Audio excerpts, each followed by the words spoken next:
Ave Maria, cheia de graça, o Senhor é convosco. Bendita sois vós entre as mulheres, e bendito é o fruto do vosso ventre, Jesus. Santa Maria, Mãe de Deus, rogai por nós, pecadores, agora e na hora de nossa morte. Amém.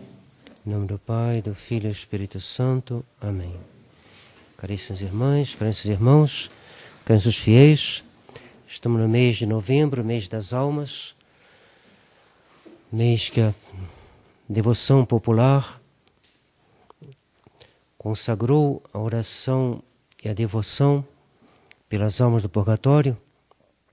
Todos aqueles que tiverem intenções e quiserem trazer lista de intenções de parentes falecidos, é só nos trazer e nós as poremos como intenção secundária ao longo desse mês de novembro. Lembro também que hoje e até o dia 8 deste mês pode-se ganhar uma indulgência plenária aplicável às almas do purgatório, visitando o cemitério e aí rezando pelas almas e também as intenções do soberano pontífice. É necessário, para ganhar a indulgência plenária, comungar no dia que se ganha. É necessário também ter se confessado 8 dias antes, 8 dias depois, quer dizer, ou se confessar nos dias que se seguem. E é necessário também, para ganhar a indulgência plenária, e é o mais difícil, não ter nenhum apego, nem mesmo ao pecado venial. Para isso, devemos pedir essa graça, graça que os santos obtiveram e que nós podemos pedir com confiança, porque nosso Senhor disse: pedi e recebereis. Quero lembrar também, aproveitando, que o professor Carlos Noguet começou um curso de filosofia pela internet, que todos aqueles que têm aptidão para os estudos da filosofia fariam bem em segui-lo, porque ele tomou como livro de base os livros do padre Calderon, que, no dizer de Dom Williamson, é o melhor teólogo da Fraternidade de São Pio X, portanto um teólogo de grande, no qual a gente pode tomá-lo por mestre. E o professor Carlos está dando essas aulas com muito proveito para os alunos. Hoje, talvez se eles esperassem estarmos de paramentos verdes por causa dos domingos, depois de Pentecostes, mas não estamos celebrando a solenidade da festa de todos os santos. A Igreja permite que naqueles dias que são santos de guarda para a Igreja Universal e que num país determinado como o Brasil não seja, como é o caso da festa de todos os santos, porque onde o governo não dá um feriado, a Igreja não impõe a obrigação da missa naqueles dias que são, para a Igreja Universal, dias de obrigação, como é o caso da festa de todos os santos. Então, nós podemos transferir esse dia para o domingo e fazer o que se chama a solenidade da festa. Então, hoje estamos fazendo a solenidade, estamos celebrando pela segunda vez, foi celebrada no 1º de novembro, mas nem todos puderam vir, então estamos fazendo também a solenidade hoje. E o Evangelho de hoje nos recorda, nos relata esse sermão da montanha. O sermão da montanha, isso nos faz lembrar esse ensinamento que nós recebemos de Monsieur Lefebvre, que, por que montanha? Que diz os pais da Igreja, os grandes ensinamentos são ensinados nos montes. Os montes significam os grandes ensinamentos. Ensinamentos que são dados à Igreja. Antes da Igreja, no Antigo Testamento, os ensinamentos não eram grandes. Eram dados para almas que não estavam ainda, a qual Deus não tinha escolhido para essa plenitude de graça que Ele reservou para o Novo Testamento. Então os grandes ensinamentos são dados por Nosso Senhor. E por isso Ele sobe a um monte. E gostaria de lembrar que hoje, o dia de Todos os Santos, é o dia da fundação da Fraternidade de São Pio X. Se não me engano, a fundação também do Instituto da Congregação do Padre Jair. E então é a ocasião de nós lembrarmos da figura de Monsieur Lefebvre e de rezarmos pela Fraternidade de São Pio X, que é sua obra, e que manteve esse ensinamento, esses grandes ensinamentos. Monsieur Lefebvre foi o bispo, junto com Dom Antônio Castro Maier, graças ao qual esses ensinamentos foram preservados. Como dizia uma paroquiana nossa, ele foi o bispo graças ao qual as portas do inferno não prevaleceram. Então Nosso Senhor sobe a um monte. Sobe a um monte, tendo-se assentado. Nosso Senhor vai se assentar. Se assentar porque a posição própria do mestre é sentado. Ele senta para ensinar. Assim, o Papa recebe nas audiências as pessoas e ficando sentado. E sentado é uma posição do mestre. Então, Nosso Senhor vai sentar-se, porque Ele vai dar um grande ensinamento. Depois está dito que aproximaram-se dele os seus discípulos. O coração move o corpo. Quando a gente ama uma coisa, a gente se aproxima dela. Os apóstolos amam o Nosso Senhor e, portanto, se aproximam dele. Se aproximam dele para escutá-lo. Assim como Santa Maria Madalena se aproximou do Nosso Senhor e estava aos seus pés, o escutando. E Nosso Senhor, diz o Evangelho, abrindo sua boca, ensinava-lhes dizendo, abrindo sua boca. Por que essa indicação? Porque no Antigo Testamento Nosso Senhor falou pela boca dos profetas, mas agora Ele ensina por Ele mesmo, pela sua própria boca. Ele abre os seus lábios. E que diz Ele? Ele vai enumerar as bem-aventuranças. O que são as bem-aventuranças? São aqueles atos mais perfeitos que vão nos merecer a bem-aventurança celeste. Então esses atos são os atos das virtudes, aperfeiçoados pelos dons, que vão ter um grau de perfeição que nos merecerá a beatitude eterna. Por isso são chamados bem-aventurados aqueles que as praticam. Então haverá 8 bem-aventuranças. As 7 primeiras correspondem aos 7 dons do Espírito Santo. E as 2 últimas, que formam uma só, que é a 8ª, é como um resumo de todas elas. E vai falar da cruz, da perseguição. Então, vejamos rapidamente as bem-aventuranças. A primeira é bem-aventurado os pobres de espírito, porque deles é o reino dos céus. Bem-aventurados os pobres de espírito. Pobre de espírito é aquele que é pobre não só de fato, mas de espírito. Aquele que não se apega às coisas deste mundo e, sobretudo, aquele que é humilde, que não se apega nem a si mesmo, que se apega a Nosso Senhor, que procura a união com Nosso Senhor e não procura nada nesta vida, nem mesmo a si mesmo. A bem-aventurada Isabel Trindade dizia, eu penso que a minha missão, porque ela escreveu bastante, a pedido dos seus superiores, ela dizia, eu penso que a minha missão será ensinar as almas a se desapegarem de si mesmas. Então, esse desapego de si mesmo que caracteriza os pobres de espírito.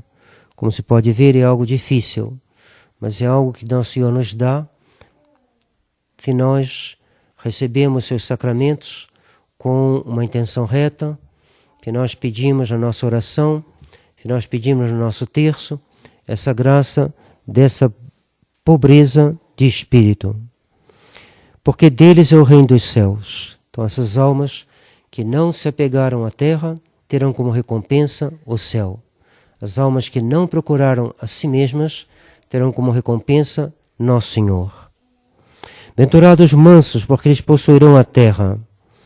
Os mansos são aqueles que praticam esse dom da piedade, que nos faz ver no nosso próximo o filho de um mesmo Pai. E, portanto, alguém que nos é próximo, alguém que nos é extremamente próximo.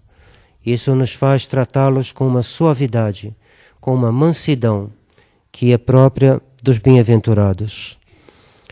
São João Bosco atraía as crianças pela sua mansidão. Os santos atraem as almas pela sua mansidão. Por isso está dito, eles possuirão a terra. Isto é, possuirão o coração do próximo. Bem-aventurados que choram, porque eles serão consolados. Bem-aventurados que choram, aqueles que choram porque não estão na pátria, que sentem falta da pátria celeste, que sentem falta de Nosso Senhor, e não aqueles que se contentam, que botam o seu contentamento nos sucessos deste mundo, que estão exultantes quando obtêm coisas deste mundo, por todos os meios, mesmo os meios pecaminosos, enquanto que os santos não. Os santos se sentem como num exílio, gemendo e chorando neste vale de lágrimas. Sabem que estão no exílio. Se vê no rosto de São Pio X, nas fotos, uma leve tristeza nos seus olhos, fruto dessa alma, desse sentimento, dessa profundidade que faz ver que esse mundo é um mundo que não é a pátria. Esse mundo está sob o poder do príncipe deste mundo. Que neste mundo as almas correm perigo. Por isso São Pio X tinha os seus olhos levemente marcados por uma tristeza. Como se ele visse a ação do mal sobre o mundo e as almas em perigo de se perderem. Essa barca de São Pedro agitada pelo modernismo e muitas almas caindo, naufragando, caindo fora da barca de São Pedro. Bem-aventurados os que choram, porque eles serão consolados. Esses são aqueles que, tendo um grande desejo do céu, têm um purgatório bem curto, porque desejaram o céu ardentemente, e, portanto, esse desejo os preparou para esse consolo, que é a visão beatífica. Por isso eles são chamados de bem-aventurados. Bem-aventurados que têm fome e sede de justiça, porque eles serão saciados. São aqueles que empregam um grande zelo, uma grande força na procura, na promoção da justiça. E a justiça é Nosso Senhor Jesus Cristo. São os missionários que vão levar essa justiça, que é Nosso Senhor, que é a sua graça, que são os seus sacramentos, que é o seu perdão, que é o seu batismo, que é o catecismo, que é a sua doutrina. Esse que tem esse grande zelo, esse zelo que devorou a alma de Monsieur Lefebvre, que o fez ir por toda parte, que o fez sagrar 4 bispos, que o fez fundar a Fraternidade de São Pio X.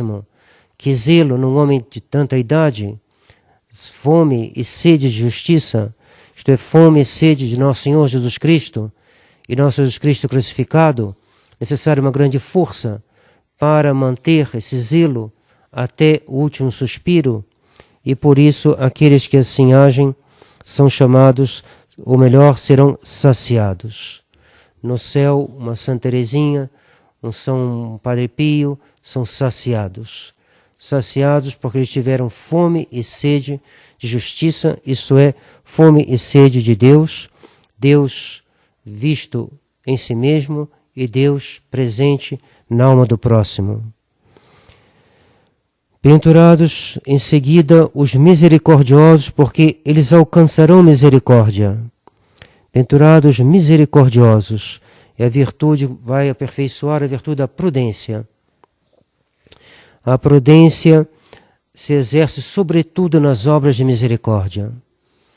O prudente é um homem que tem um senso muito agudo da miséria humana e, portanto, ele é prudente nos seus julgamentos. Ele é prudente na maneira de agir. E essa prudência consiste justamente nessa misericórdia. Ele sabe que nós somos companheiros de miséria. Ele então perdoa facilmente uma ofensa, porque Ele é misericordioso. Ele não é implacável. Ao contrário, Ele é cheio de misericórdia. Com a medida que medires os outros, sereis medido, disse Nosso Senhor. E o misericordioso é um homem prudente. Ele sabe de que matéria é feito o homem. E, portanto, ele não se espanta com a miséria humana, como Nosso Senhor dizendo aos fariseus: quem não tem pecado, joga a primeira pedra. E diz àquela pecadora: vá e não peques mais. Nosso Senhor é cheio de misericórdia, cheio de prudência. Ele vê que naquele zelo amargo dos fariseus, ali não há verdade, ali há uma falsidade. Por isso ele diz a eles: quem não tem pecado, joga a primeira pedra. E todos foram partindo um a um. E aquela mulher ficou sozinha. Em seguida, aventurados puros de coração, porque eles verão a Deus. Essa bem-aventurança aperfeiçoa a virtude da fé. Essa pureza do coração, pureza que é a pureza da castidade, mas pureza também da própria fé.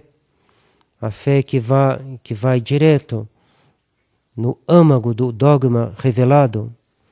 Os santos doutores da igreja, quando falam de Deus, Monsenhor Lefebvre, quando falava da crise, ele ia no âmago do problema. Ele viu o problema à luz pura da fé, porque a luz da fé é uma luz que purifica, que eleva e purifica. E, portanto, uma fé pura é aquela que vai no centro. Ela está muito presente na liturgia, por exemplo. A liturgia, com as suas rubricas, ela nos põe de uma maneira pura diante de Deus, tratando o Santíssimo Sacramento de uma maneira que convém, da maneira ditada pela fé, enquanto que todas as heresias tiveram sua liturgia, acabaram modificando a liturgia e introduzindo na liturgia uma atitude que nós poderíamos chamar de inconveniente, impura, inadequada, porque lhes faltou esse dom, o dom que possui a Igreja Católica, o dom da pureza do coração, porque eles verão a Deus, já verão, o contemplarão na luz obscura da fé nesse mundo, com uma grande pureza, como São Pio X, como todos os santos, doutores da Igreja, que vão longe e com segurança. Uma Santa Teresinha, ela fala de Deus sempre de maneira profunda, acertada, além do que a gente costuma ver, vendo além de onde vai o alcance habitual mesmo do católico que tem a fé. Por quê? Por causa de uma pureza, ao mesmo tempo, como já dissemos, da virtude mesmo da pureza, está ligada à temperança, mas também dessa pureza da fé. Uma luz pura, que não introduz na fé coisas que não são da fé. Por exemplo, uma pessoa que quer muito ter visões, é um pecado venial. Querer sentir a Deus, querer procurar Deus de uma maneira sensível. Deus é puro espírito e, portanto, aquele que quer contemplá-lo deve contemplá-lo com a pureza de espírito. Daí a importância da meditação silenciosa, na qual a alma se eleva a Deus. A liturgia nos ajuda também. O gregoriano é uma música austera. Por quê? Porque ele prepara para aquele silêncio da consagração. Depois da consagração tem um silêncio. Esse silêncio em que a alma, ajudada pela liturgia, ela está em condições um pouco melhores para ver, para contemplar esse Deus. E corresponde então essa bem-aventurança dos puros de coração. E sua recompensa será ver a Deus no céu, mas já de ter uma profundidade na fé aqui, na terra, que permite justamente, nessa crise da igreja, guardar um caminho reto, né? Caminho reto, que só pode ser mostrado pela fé. Finalmente, bem-aventurados pacíficos, porque eles serão chamados filhos de Deus. é a bem-aventurança que vai aperfeiçoar a virtude da caridade. A caridade põe ordem nas afeições. Amar a Deus, em primeiro lugar, amar a nossa alma e amar o próximo como a si mesmo. Então ela vai botar uma ordem. E o que está ordenado está em paz, porque a paz é a tranquilidade da ordem. Então aquele que ama, aquele que tem a caridade, é uma alma que tem a paz. E isso é um começo do céu, porque é um dos atributos, é uma das características, é uma das prerrogativas de quem está no céu, é a paz. Requiem aeternam dona eis Domine. Dar o descanso eterno, uma paz eterna, te pede na liturgia, para a alma dos mortos, que eles tenham uma paz, essa paz de uma tranquilidade, de uma ordem perfeita, que as almas gozarão no céu. E os que têm a caridade já são assim aqui na terra. Por isso eles irradiam a paz, por isso eles tranquilizam as outras pessoas, por isso eles sabem consolar as pessoas, porque possuindo a paz, eles comunicam a paz. Isso é o próprio das almas que têm a caridade. E depois dessas 7 bem-aventuranças, corresponde aos 7 dons do Espírito Santo.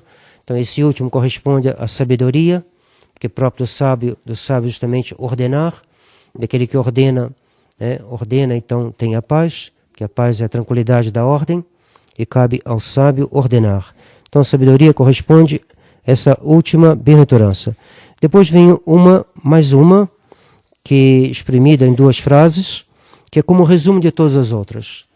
Vamos lê-la e vamos terminar com ela. Bem-aventurados que sofrem perseguição por amor da justiça, porque deles é o reino dos céus. Bem-aventurados sois vós quando vos injuriarem e perseguirem, e mentindo falarem todo mal contra vós, por minha causa. Alegrai-vos e exultai, porque a vossa recompensa será grande nos céus.